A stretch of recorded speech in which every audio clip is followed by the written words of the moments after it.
welcome candidate for U.S. Congress 5th District, Justin Bernier.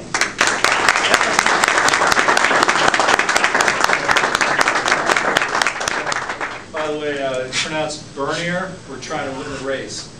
We don't want too much of a pronunciation there. This is actually tonight possibly the safest room in Connecticut. And even if folks aren't carrying, you know, there's deterrence, and that's what this is all about: deterring violence against your person, against your family, against your community. You know, people take for granted our freedoms and our safeties and everything else, but the reality is, you know, I've been in foreign countries, I've been in third world countries, places where there isn't a rule of law, and you know, having that deterrence there is very important. A little bit about myself. I am a gun owner.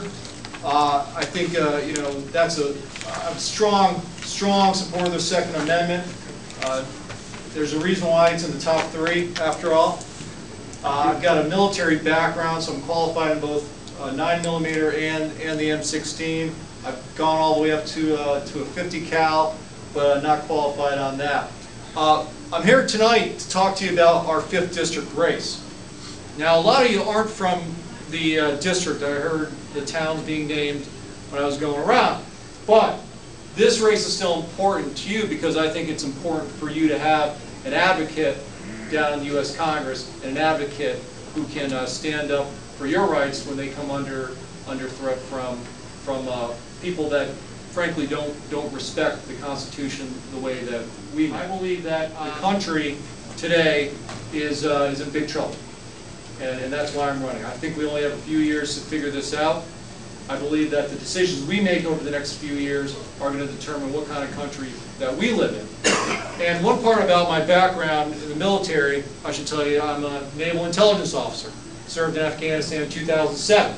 And one thing about the military, intelligence in particular, we're trained to understand disinformation campaigns when we see them.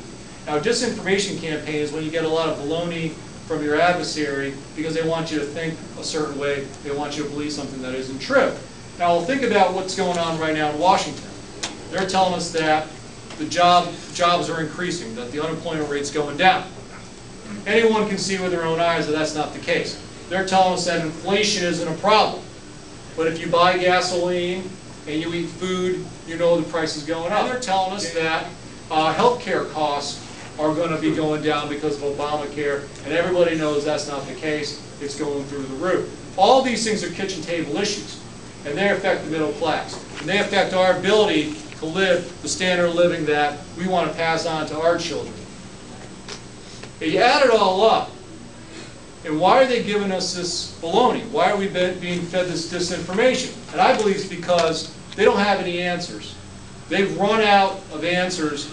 They don't have any solutions to turn this thing around. And so they're just telling us that things are getting better. We had the chairman of the Federal Reserve come out just today to tell us that they're going to keep interest rates at 0% for the next 3 years because that's going to help the economy. Well, guess what? We've had 0% interest rates for the last 3 years, and that hasn't helped the economy. They seem to think whatever they say is the truth. We know better. And that's why I believe that Republicans, candidates that want to make a difference, have a real opportunity this election cycle because there is a leadership vacuum. The American people know that things are slipping away. They can feel that decline is coming if we don't do something soon. They want the government to step into the breach and change that direction, but they know that it's not coming. They know that we're just getting a bunch of lip service. That's where we need to step in. We have an opportunity to lead, and not just an opportunity, we have a responsibility. We're going to have a choice in a year and a half. Like I said, most of you here aren't from the district. There are things you can do, however, to help me and other candidates out there. Write letters to the editor. You can contact your local political officials to get behind, tell them to get behind other candidates. Contributions, of course, are always welcome. And you can tell your friends. You can sign up for our email. We've got an email list that's going around if you want to sign up for that. Forward it to your friends that live in the district. Tell them to get behind a good candidate. Tell them to get behind people that are going to stand up for Second Amendment rights, but also stand up for America. I don't believe that we ought to throw America away. I think America's worth fighting for. But the guys we have in there now are thrown in the towel. They don't want to make the tough choices, and they just assume, tell us that everything's okay, when we know otherwise. So that being said, keep heart, because this is America. And people step up to the plate, they make good things happen. We will turn this around. It is going to be hard. This is going to be a tough election. It's going to be a historic election, but we are going to win it. And this country will be a better place in a few years, mark my words. So thank you very much for your time. I'm happy to answer any questions you have.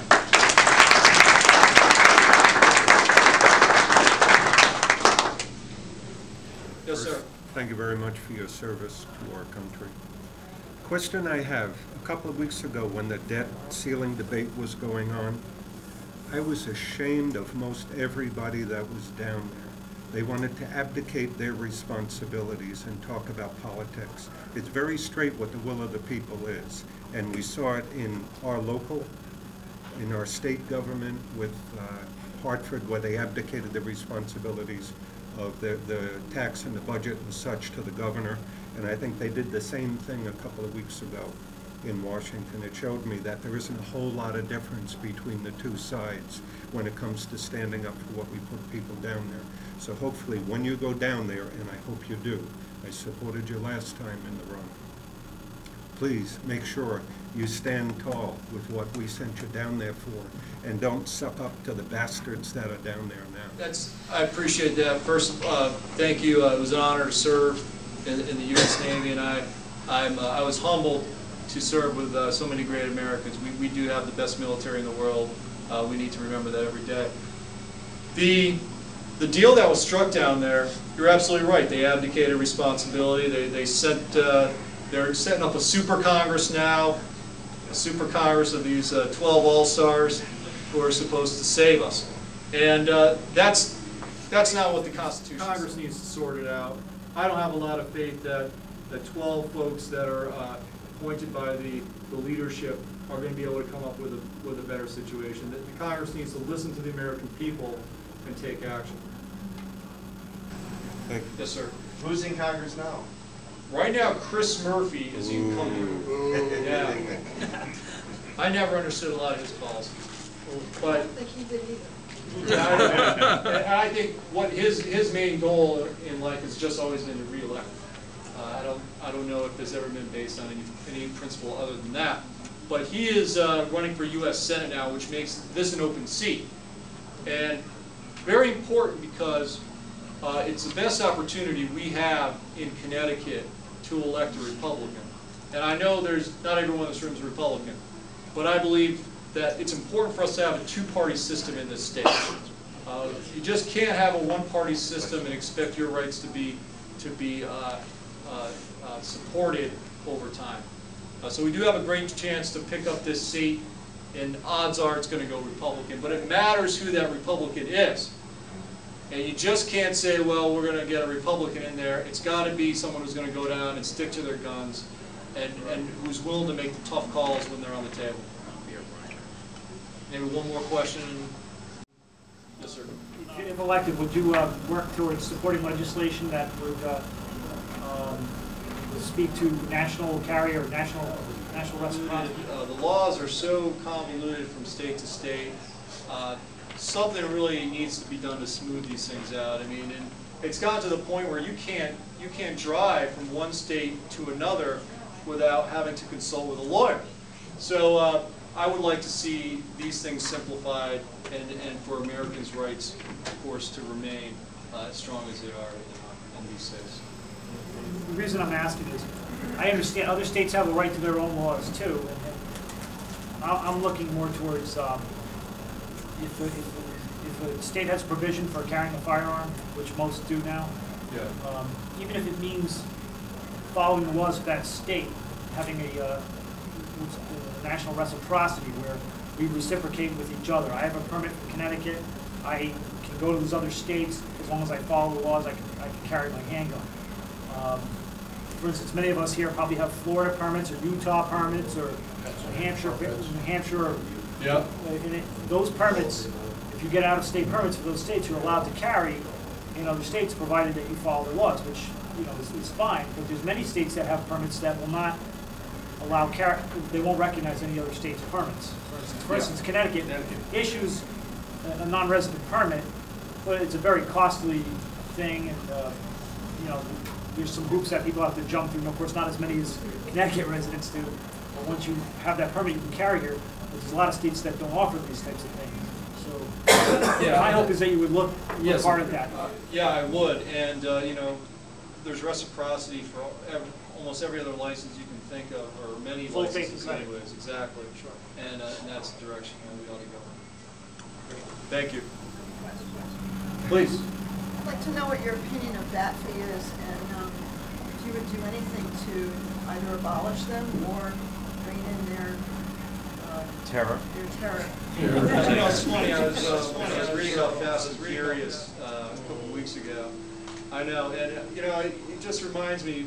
You go back a few months ago, the big story was that it was Americans that were causing all of the violence in Mexico because they were American guns down there. And I was scratching my head thinking, how could all these weapons be coming from America? I mean, there's plenty of guns down in Mexico already.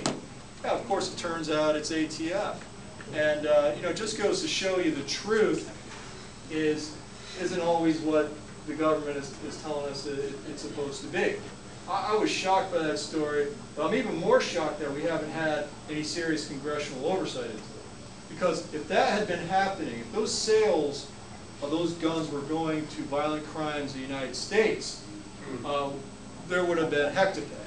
And you probably would have had a lot of folks in jail. So that needs to be sorted out. We ought to be having congressional hearings on this, but I guess these guys are busy on vacation right now. That was sarcasm, correct? Yeah, right, that's sarcasm. Okay.